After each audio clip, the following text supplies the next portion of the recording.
The glass shattered into 100 jagged teeth against the polished hardwood floor, spraying crystal shards across the hem of Amber's faded denim jeans.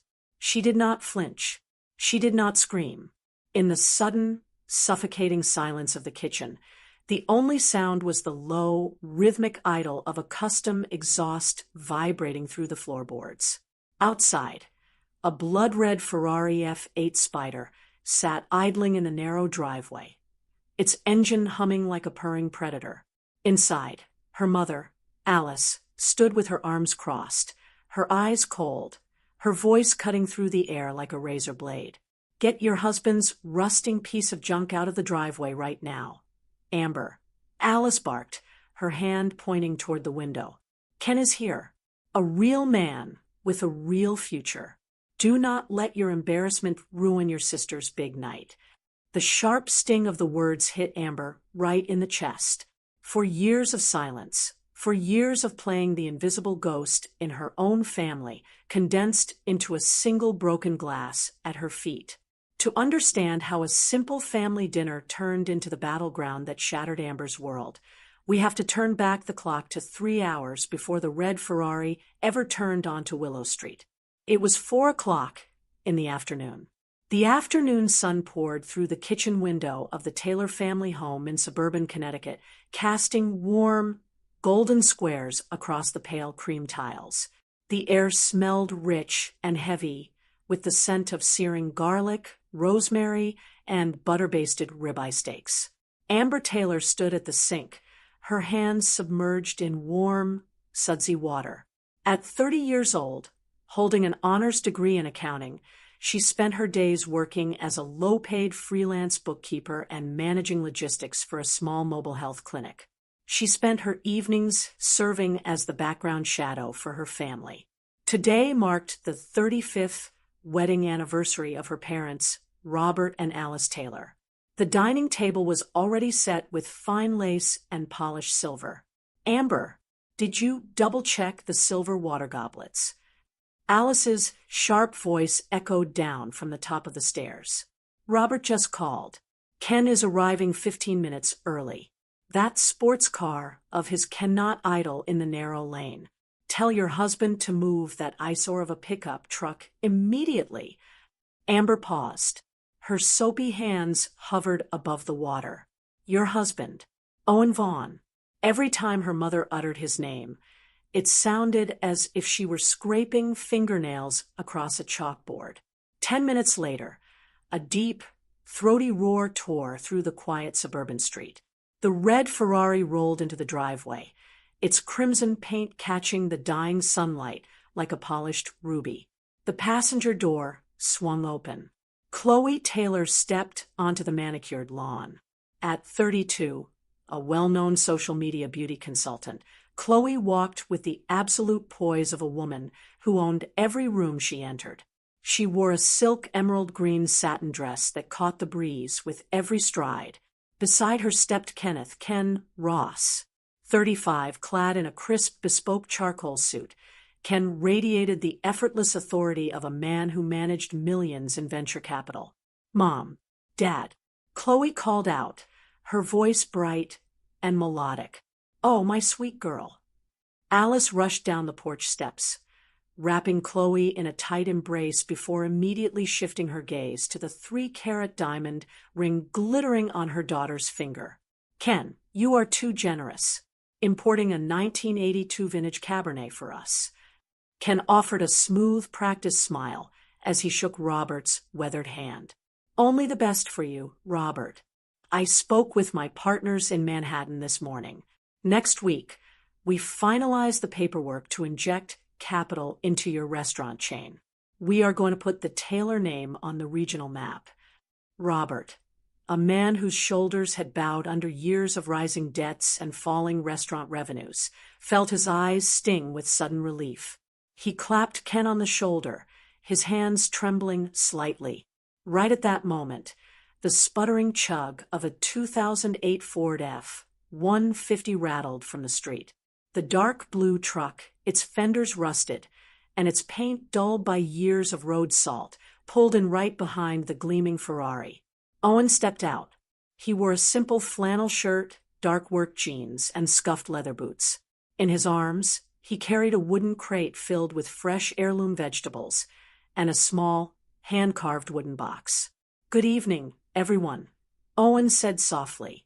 His gray eyes were calm, his voice steady. The air in the yard froze. The rusted blue truck, sitting behind the red Ferrari, looked like a smudge of grease on a silk dress. Alice took a step back, her nostrils flaring. "Owen, couldn't you have parked that vehicle down the block? The neighbors are watching." "I apologize, Alice. I just wanted to bring these fresh crops inside first," Owen replied evenly. He walked up to Robert and handed him the small wooden box. "Robert, happy anniversary. A patient at our rural health clinic carved this from cedar. It's a donkey named Patience. It represents the slow, steady work we do carrying medical supplies into the hills." Chloe let out a sharp, mocking laugh that cut through the yard. "A wooden donkey? Oh, Owen, you truly know how to make an entrance. Ken brings a path to the stock market, and you bring a toy that stands for being slow and poor." Amber stepped out onto the porch, her voice tight. "That's enough, Chloe." Chloe turned toward her younger sister, her eyes sweeping over Amber's plain cotton shirt and tied-back hair. "Am I wrong, Amber? You graduated top of your class, yet you spend your weekends counting antibiotic boxes on a rusted truck. Look at yourself. You look more like the hired help than a wife." Amber gripped the edge of her apron, her knuckles turning white. The words burned, but she kept her lips sealed. For 4 years, she had chosen to be the invisible glue holding things together. Nobody noticed the brief, icy shift in Ken's expression as he leaned close to Chloe's ear while the family walked inside. His smile remained fixed, but his voice dropped to a cold, venomous whisper. "Tell your sister to move that trash heap before I leave tonight," Ken hissed. "And do not forget why you are sitting in that passenger seat, Chloe. Do not embarrass me in front of the investors next week." Chloe's smile froze. A sudden chill ran down her spine. Behind the red Ferrari, behind the diamond ring and the emerald dress, Chloe's marriage was a gilded cage.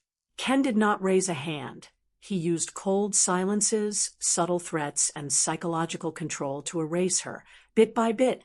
The front door slammed shut behind them, leaving the red car and the blue truck standing side by side in the darkening driveway, silent witnesses to the storm that had just begun. The penthouse apartment in downtown Manhattan glowed under expensive crystal chandeliers, but the air inside felt 5 degrees colder than the street below. Chloe stood before the floor-to-ceiling mirror in the master bathroom. Her reflection looked back at her, pale skin, hollow cheeks, and heavy dark circles under her eyes. She picked up a heavy gold tube of concealer, pressing the cool cream against her skin. At 32, she made a living as a social media beauty consultant, teaching thousands of followers how to look flawless. Yet, every morning, she stared at a wilting flower in the glass. The sharp click of leather soles echoed across the Italian marble floor. Ken stood in the doorway, his eyes fixed on the screen of his tablet. The sharp scent of his expensive woody cologne filled the doorway. "I have a conference call with London at 2 in the morning," Ken said without looking up. His voice was flat, devoid of warmth. "Go to sleep. Tomorrow morning, wake up early and sign the financial guarantee forms for my new ESG fund." Chloe's hand trembled. She set the concealer tube down on the marble counter with a soft clink. "Ken," she began, turning to face him. "Last night, I saw your phone light up on the nightstand. You have a private investment list. Next to my name, you wrote family access.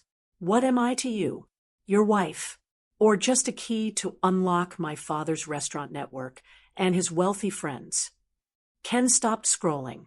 He slowly lowered the tablet to his side. The silence in the room stretched, tight and suffocating like a pulled wire.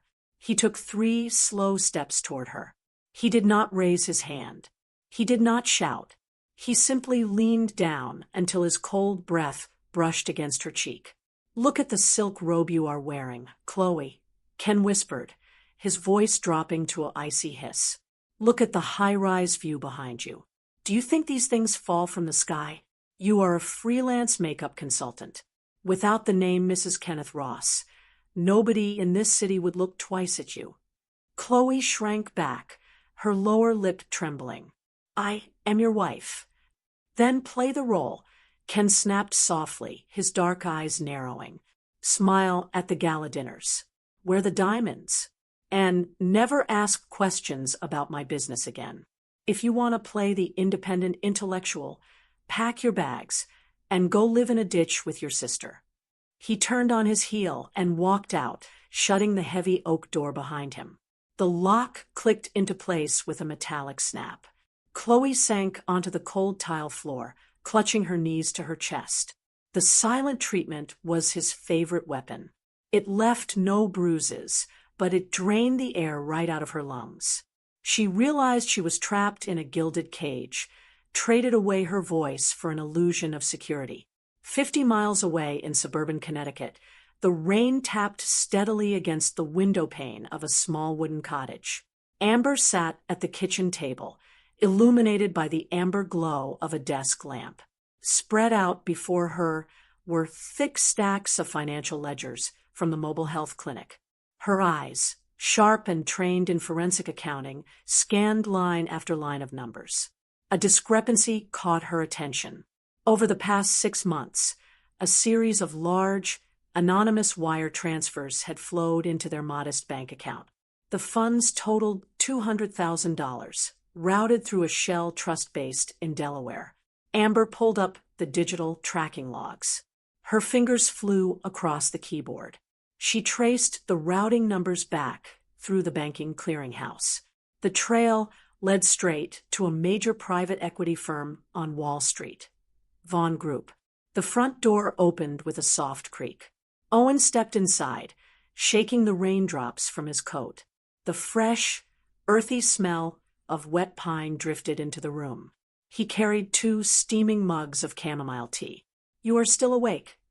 Owen asked gently, setting a mug near her elbow. Amber did not look up from the screen. "Owen, I just finished auditing our clinic's donor logs." Owen froze.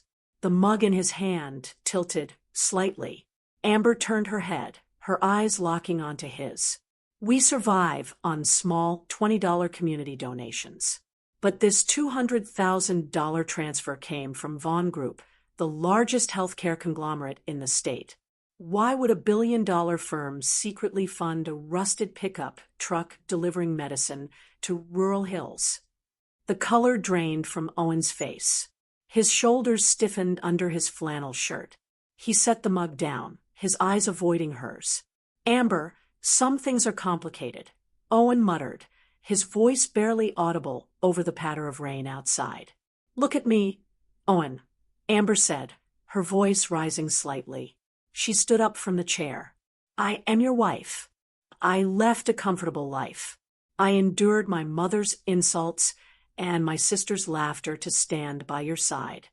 I thought we built this humble life on absolute honesty. Why are you hiding this from me?" Owen reached out to touch her arm, but Amber took a step back into the shadows. The silence between them grew heavy, cold, and absolute. The rain poured in relentless, heavy sheets over downtown Hartford, blurring the streetlights into smudged yellow halos. Amber sat inside a quiet diner across the avenue from Ken Ross's financial firm. The air smelled of stale coffee beans and damp wool. On the Formica table lay her laptop, displaying a maze of corporate filings she had pulled using her forensic accounting skills. She had spent the last 48 hours connecting the dots. But before she could process the financial paper trail, the door chimed, and the storm outside delivered a harsher blow. Ken Ross walked into the diner, his expensive trench coat slick with rainwater. He shook his umbrella, the sharp scent of his woody cologne cutting through the diner's greasy air. Without waiting for an invitation, He slid into the booth across from Amber. He signaled the waitress for an espresso, a smug, predatory smile playing on his lips. "You look exhausted, Amber," Ken said smoothly, leaning back against the vinyl seat. "What do you want, Ken?" Amber asked. Her voice was flat, her hands clutched tightly around her mug. "I am just here to help a sweet sister-in-law open her eyes," Ken murmured. He reached into his coat pocket and pulled out a thin manila folder, sliding it across the table. "Have you ever wondered why a man with a master's degree lives in a tiny cottage, drives a rusted Ford F-150, and counts pill bottles in the hills?" Amber's heart hammered against her ribs. She stared at the folder, her fingers trembling. "Go ahead. Read it," Ken whispered, his tone dripping with malice. "Owen Vaughn, only son of Edward Vaughn, the billionaire owner of Vaughn Group. 7 years ago, your humble husband was a spoiled, reckless addict. He crashed a $200,000 Porsche into a concrete barrier after a wild party, severely injuring a security guard." Amber's vision blurred. The crisp black and white printouts inside the folder stared back at her. Owen Vaughn, convicted of reckless endangerment, 1,000 hours community service, driver's license revoked. His father paid millions to bury the scandal. Ken continued, leaning closer. Then he stripped Owen of his inheritance and threw him out with a broom and a shovel. Owen isn't living in the country out of noble virtue, Amber. He is an exile, a disgraced rich boy trying to scrub the blood off his hands with cheap antibiotics. And you are just his convenient little curtain. Amber stood up so fast her chair screeched against the floorboards. She did not say a word. Leaving the folders scattered on the table, she bolted out the door into the freezing rain. The storm drenched her clothes in seconds. She drove home in a daze, her hands gripping the steering wheel until her knuckles turned white. When she pushed open the front door of the cottage, the house was dark, save for the single lamp glowing in the living room. Owen sat on the sofa, waiting. Hearing her enter, Owen stood up quickly, clutching a warm towel. "Amber, where have you been? You're soaked." "Don't touch me," Amber screamed, her voice cracking like dry wood. She threw the wet police report printouts onto the coffee table. Owen froze. His eyes fell on the headline, and all the color drained from his face. His shoulders slumped, the heavy weight of his past crashing down on him. "Amber, I can explain." Owen choked out, his gray eyes filling with pain. "So it's true." Amber looked at him, tears mixing with the rain streaming down her face. "You are Owen Vaughn, the disgraced heir? You let me stand in front of my family while they mocked us. You let my mother treat you like garbage. You let me believe we were two poor souls building a life together from nothing, when all along you were playing a role." "No, Amber, please listen to me." Owen stepped forward, grasping her arms. "The past is real. I was an arrogant, reckless fool. My father was right to cast me out. But meeting you, working beside you in those hills, that was not an act. You are the only real thing in my life. Then why did you lie to me?" Amber shoved his chest, freeing herself from his grip. "You didn't trust me with your truth.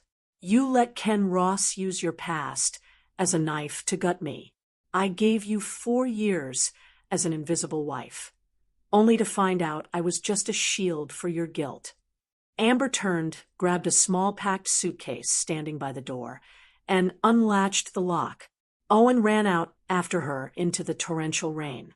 "Amber, please, don't do this. Don't follow me, Owen," Amber said, her voice dropping into a cold, unbreakable steel. "I need to find out who Amber Taylor is when she stops living in the shadow of a man's secrets." She pulled the car door shut, shifted into drive, and sped away into the dark, rainy night, leaving Owen standing alone in the downpour beside his rusted blue truck. The morning sun streamed through the blinds of a small, bright studio apartment in downtown Hartford. The air smelled of freshly brewed black coffee and crisp printer paper. On the wooden desk, two laptops sat side by side, flanked by thick, neatly organized binders of financial ledgers. Amber sat erect in her chair, her hair pulled back into a tight, professional bun. She wore a sharp white button-down shirt. There were no tears in her eyes. The quiet, weeping woman from 2 days ago was gone. She stared at the digital spreadsheet on her screen. In the quiet hours of the night, Amber had experienced a profound shift in her mind. She stopped asking why her family looked down on her, or why Owen had kept his secrets. She realized that by playing the victim, she had handed control of her life to others. She took a deep breath, took full responsibility for her own future, and made a firm choice to act. Amber was already taking concrete steps to rebuild her life. She signed up for an advanced corporate forensic accounting course. She scheduled 1 hour every morning for a brisk 5-mile run to sharpen her mind and body. She began trimming low-paying freelance clients from her roster, focusing solely on high-value corporate audits. A sharp, panicked knock echoed at her door. Amber opened it. Standing in the hallway was Chloe. The proud, immaculate woman was gone. Chloe wore a wrinkled, stained blouse. Her mascara was smeared down her cheeks, and a dark red bruise marked her right wrist, the fresh imprint of a harsh grip. Amber. Chloe choked out, her voice trembling before she collapsed forward into her sister's arms. Amber caught her, pulling her inside and locking the door securely behind them. After sipping a glass of warm water, Chloe's hands stopped shaking enough to speak. I confronted Ken last night about his private investment list. He exploded, Amber. He locked me in the bedroom and took my credit cards. He told me I was just a trophy he bought.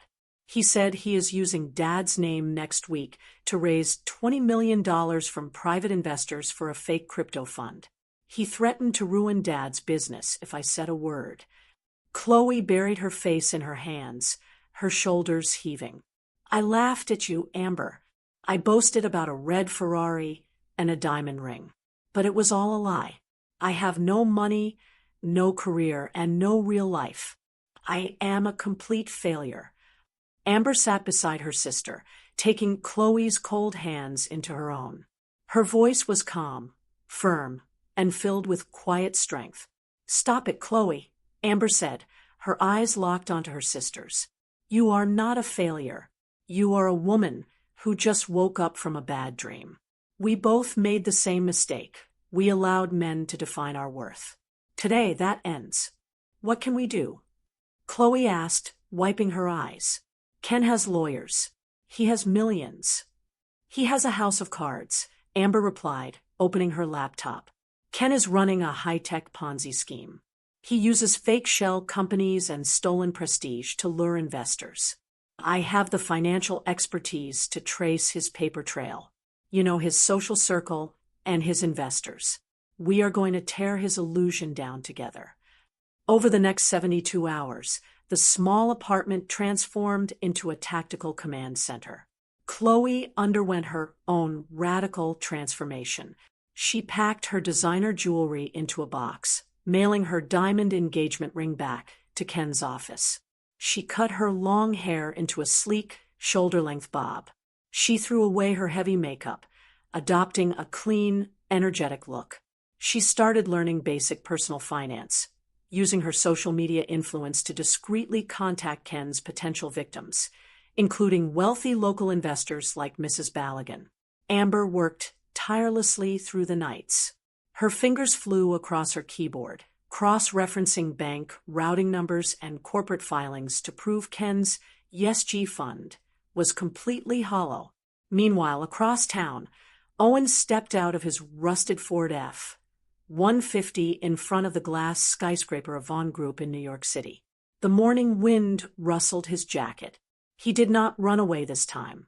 He rode the elevator to the top floor, stepping into the corner office of his father, Chairman Edward Vaughn. The silver-haired man looked up from his oak desk, his gaze sharp and unreadable. "Have you come back to claim your inheritance, Owen?" Edward asked, his voice cold. "No, father," Owen said, standing tall, his gray eyes clear and steady. "I came to face my past. I accepted my court sentence. I worked with my hands in the dirt for 7 years. I am not here for your money. I am here to protect the woman I love. I need your legal team to release the fraud alerts on Ken Ross's attempted dealings with your firm." Edward stared at his son.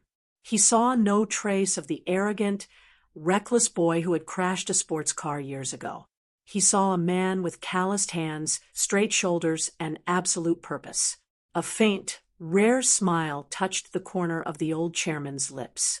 He opened his desk drawer and pulled out a thick blue folder. "I have been waiting for you to stand up like this for 7 years, Owen," Edward said quietly.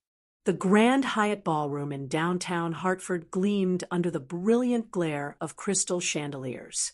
Massive glass prisms dangled overhead, scattering thousands of tiny, golden light spots across the polished oak floorboards. The air smelled rich and heavy. It was a suffocating mix of expensive floral perfumes, aged scotch, and the warm scent of roasted prime rib lingering from the buffet tables. Over 200 guests filled the room. Wealthy angel investors, local politicians, real estate tycoons, and prominent socialites.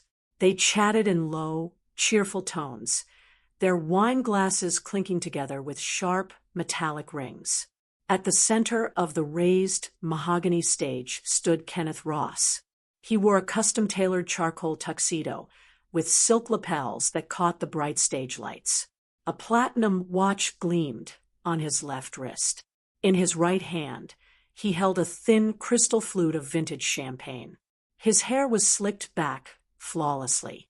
His face beamed with the absolute, unshakable confidence of a predator who had never missed a catch. Beside him on the stage stood Robert Taylor. The older man wore his best black suit, though the fabric showed slight wear around the cuffs. Robert's eyes glistened with unshed tears of relief. For years, he had watched his family business crumble under rising debts and supply chain costs. Tonight, he believed his daughter's husband was saving his life. Ken stepped up to the gold-plated microphone. He tapped his glass with a silver spoon. The sharp, ringing sound echoed through the loud room, instantly bringing the crowd to a hushed silence. "Good evening, ladies and gentlemen," Ken began, his voice smooth, deep, and perfectly modulated through the surround sound speakers. "Tonight, we are not just talking about financial returns. We are talking about the future. My new ESG Green Tech Fund represents a revolutionary bridge between massive profitability and environmental responsibility. We are projected to deliver a guaranteed 30% annual yield." Applause rippled through the ballroom. Several investors nodded in enthusiastic agreement. And best of all, Ken continued, flashing a brilliant practiced smile as he placed a heavy hand on Robert's shoulder. "This venture is anchored by local trust. It is backed by the pristine reputation and assets of the Taylor family, a name that has stood for integrity in Connecticut for over 4 decades. Robert smiled humbly, nodding to the applauding crowd. "That reputation is a lie, and every word out of his mouth is a fraud." The voice cut through the air like a cold steel blade. It was not loud or hysterical. It was clear, sharp, and razor-precise. The applause died instantly. A collective gasp echoed through the ballroom. Over 200 heads turned toward the back entrance of the grand hall. The heavy double oak doors swung open. Amber Taylor stepped into the ballroom. She wore a sharp navy blue wool suit, perfectly tailored to her frame. Her hair was pulled back into an immaculate, tight bun. Her chin was held high. Her hazel eyes burned with a fierce, cold intellect. There was no hesitation in her stride. Her leather heels clicked against the hardwood floor in a firm, steady rhythm that sounded like a drumbeat. Walking right beside her was Chloe. Chloe had shed her emerald silk dresses and heavy makeup. She wore a simple, elegant black sheath dress. Her new shoulder-length bob framed a face that looked clean, sharp, and utterly fearless. Her hands did not tremble. Her posture was erect. She walked with the quiet, dignified pride of a woman who had broken her chains. And behind the two sisters walked Owen Vaughn. He wore a dark charcoal suit, his broad shoulders squared, his gray eyes calm and steady. Flanking Owen was his father, Chairman Edward Vaughn, whose presence immediately drew sharp murmurs from the city's top business executives. Beside them stood four uniformed special agents from the Federal Bureau of Investigation. Ken's smile froze on his face. The color drained from his lips, leaving them pale and dry. His grip tightened around his champagne glass until his knuckles turned white. "Amber? Chloe?" Robert stammered from the stage, his voice shaking with confusion. What are you doing here?" "Security." Ken barked into the microphone, his smooth voice suddenly cracking with panic. "Security, remove these people immediately. They are trespassing. They are mentally unstable." Two hotel security guards stepped forward, but Chairman Edward Vaughn held up a single, authoritative hand. "Touch them, and I will have my legal team shut this hotel down before midnight. Stand back." The security guards froze, recognizing the most powerful healthcare mogul in the state. Amber did not wait. She walked straight up the center aisle, her eyes locked on Ken. She reached the technical control booth, near the front of the stage. Without asking permission, she unplugged the event organizer's tablet and plugged in her own high-speed storage drive. "My name is Amber Taylor." Her voice echoed through the house speakers, clear and unwavering. "I am a certified public accountant specializing in forensic corporate audits, and I am here to present the actual financial audit of Kenneth Ross's ESG Green Tech Fund." With a quick tap on her keyboard, the massive projection screen behind the stage flickered and lit up. A bright, color-coded financial flowchart appeared on the 20-foot screen. Red lines branched out like spiderwebs across dozens of accounts. "This is not an ESG Green Tech Fund," Amber stated, her voice calm and analytical as she pointed to the screen. "It is a textbook Ponzi scheme. Over the past 3 years, Mr. Ross has collected over $15 million from private investors. Not a single cent has been invested in green technology or environmental initiatives." Gasps erupted from the front rows. Several investors stood up from their tables, staring at the screen in horror. "Where did your money go?" Amber continued, tapping another key. High-resolution bank statements filled the screen. It went to pay off artificial returns for early investors to keep the illusion alive. It went to offshore accounts in the Cayman Islands. And it went to finance Mr. Ross's personal lifestyle, including $300,000 in lease payments for the red Ferrari parked outside tonight. Ken's face turned bright red. Sweat beaded along his hairline, dripping down his neck and ruining his crisp collar. "These are fabricated documents. She's bitter. She's trying to ruin my reputation because I divorced her sister." "You didn't divorce me, Ken." Chloe's voice rang out through the hall. She stepped onto the stage, standing mere feet away from him. Her voice was steady, filled with a quiet, icy disdain. "I left you. I mailed your diamond ring back to your office 3 days ago." Chloe turned to face the crowd of investors. She raised a thick black leather binder for everyone to see. "In my hands, I hold the notarized testimonies of 24 victims," Chloe announced loudly, her eyes sweeping over the frozen audience.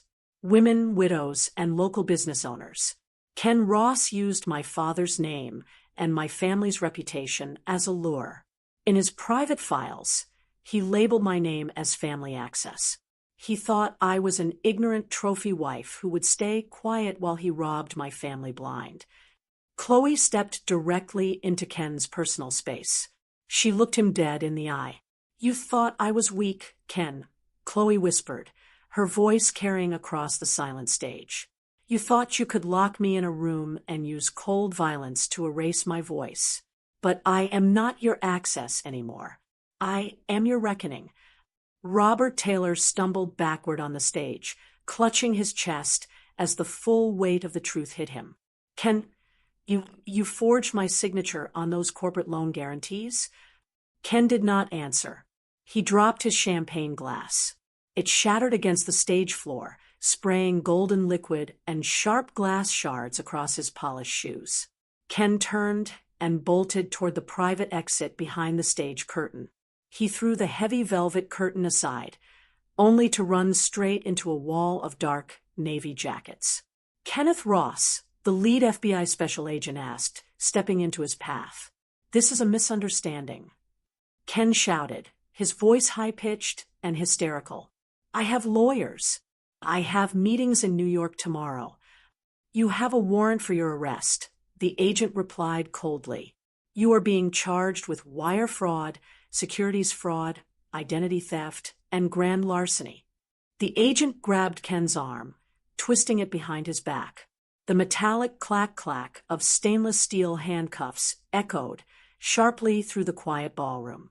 The agents pulled Ken's wrists together, clicking the cold steel tight against his skin.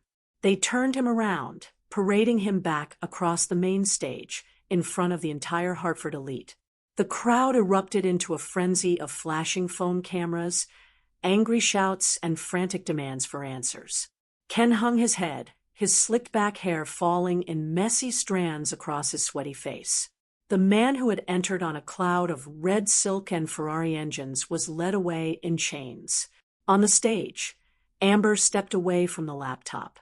Her chest rose and fell in a slow, steady rhythm. Owen walked up the steps and stood beside her. He did not say a word. He simply reached out and took her hand. Amber looked down at their joined fingers, feeling the warm, callous strength of a man who had faced his own darkness and emerged whole.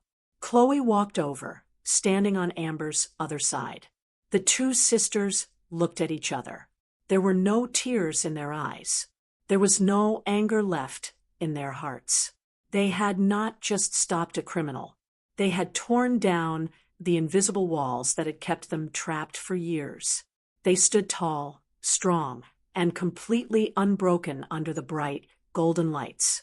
6 months later, autumn descended upon suburban Connecticut in a silent explosion of fiery color. The rolling hills of Hartford were carpeted in brilliant shades of amber, rust, and deep crimson. Crisp, cool air carried the earthy scent of fallen oak leaves, damp pine needles, and sweet apple cider. On a quiet 5-acre plot at the edge of town, the new headquarters of the Vaughn Foundation stood bathed in the afternoon sun. It was not a cold, towering skyscraper of glass and steel. Instead, it was an open, welcoming structure built from warm cedar wood and expansive glass panels that seamlessly blurred the line between the indoors and the surrounding oak forest. A wide gravel driveway led to the front entrance, where 2 blue Ford F-150 trucks, clean, well-maintained, and loaded with medical supply crates, sat ready for rural delivery runs. Inside the sunlit corner office, Amber Taylor sat at her executive desk. She wore an elegant, cream-colored linen shirt with rolled-up sleeves. Her hair fell naturally across her shoulders. Her skin glowed with health, and her hazel eyes were calm, clear, and brimming with quiet authority. There was no trace left of the invisible wife who had once spent her evenings weeping in a dark kitchen. At 31, as the chief executive officer of the foundation, Amber oversaw an annual budget of $5 million managing mobile health clinics across 3 counties. Her fingers moved smoothly across her laptop keyboard, finalizing the quarterly audit. She paused, looking down at the wooden desk. Right beside her computer sat the small, hand-carved cedar donkey named Patience. The little wooden figurine no longer represented poverty or slowness. It was a proud symbol of endurance. It reminded her every day that true strength does not arrive with the roar of a rented Ferrari. It is built slowly, steadily through honesty, hard work, and resilience. The heavy oak door opened softly. Chloe walked into the office carrying 2 steaming mugs of spiced chai tea. The transformation in Chloe was breathtaking. She had completely abandoned the heavy makeup, stiff silk dresses, and frantic need for social media validation. She wore a tailored charcoal blazer over a crisp white tee, paired with comfortable loafers. Her shoulder-length bob was styled effortlessly. As the Foundation's Director of Public Relations and Outreach, Chloe had personally organized community campaigns that raised $600,000 in private donations over the past 4 months. "Time for a break, CEO Amber," Chloe said with a warm, genuine smile, setting a mug on the wooden desk. Amber smiled back, closing her laptop screen. "Did you finish the press release for the new mobile dental unit?" "It's already sent to the local papers," Chloe replied, taking a sip from her mug. Her voice was light, confident, and free of the nervous edge that used to define her every word. "And I managed to secure 3 new corporate sponsors for our autumn health fair." Amber looked at her sister with deep admiration. "You are incredible, Chloe." "We are incredible," Chloe corrected gently, her eyes shining with affection. "We stopped waiting for someone else to build our lives. We built them ourselves, together." The 2 sisters walked out of the office and stepped onto the wide wooden porch overlooking the grounds. The afternoon sun was entering the golden hour. A warm, honey-colored light poured through the canopy of ancient oak trees, illuminating the entire landscape in a brilliant, breathtaking glow. The gentle autumn breeze rustled through the leaves, creating a soft, rhythmic whisper that sounded like nature itself exhaling in relief. Near the garden path, their parents stood talking with a group of community volunteers. Robert Taylor looked 10 years younger. His restaurant business was thriving under Amber's strict financial management, and his posture was upright and proud. Beside him, Alice Taylor was laughing warmly. Alice had stopped obsessing over country club status and expensive jewelry. She had learned to appreciate the real, unvarnished beauty of her daughter's achievements. A blue truck pulled up to the porch steps. Owen stepped out of the driver's seat. He wore a simple flannel shirt and dark denim jeans. His broad shoulders were relaxed, and his gray eyes shone with a deep, steady peace. He had fully reconciled with his father, Chairman Edward Vaughn, and now served as the head of field operations for the foundation. Owen walked up the porch steps, his leather boots thudding softly on the wooden planks. He walked up to Amber, wrapping his arms around her waist. Amber turned into his embrace, resting her head against his chest. She listened to the slow, steady beat of his heart, a sound that felt like home. Chloe leaned against the porch railing, looking out over the golden landscape. She took a deep breath of the crisp, autumn air. She thought back to the red Ferrari, the high-rise penthouse, and the terrifying silence of Ken Ross's cold violence. There was no anger left in her heart. There was no bitterness toward her past mistakes. Chloe felt entirely free. She was no longer a wilting plant waiting for someone to water her. She was an independent, proud, and self-reliant woman standing on her own 2 feet. Beside her, Amber held Owen's hand, feeling the warm, callous strength of his fingers. They had all walked through the darkest valley of deception, betrayal, and heartbreak, but by refusing to play the victim, by taking full responsibility for their own choices, and by taking bold, practical action every single day, they had earned their place in the light. The sun dipped lower, casting long, golden shadows across the grass. Amber and Chloe stood side by side under the giant oak tree, their faces bathed in the warm amber light. They looked out toward the horizon, their smiles peaceful, their hearts unburdened, and their spirits completely unbroken. All shadows must fade before the truth, and every pain is simply the start of a beautiful rebirth.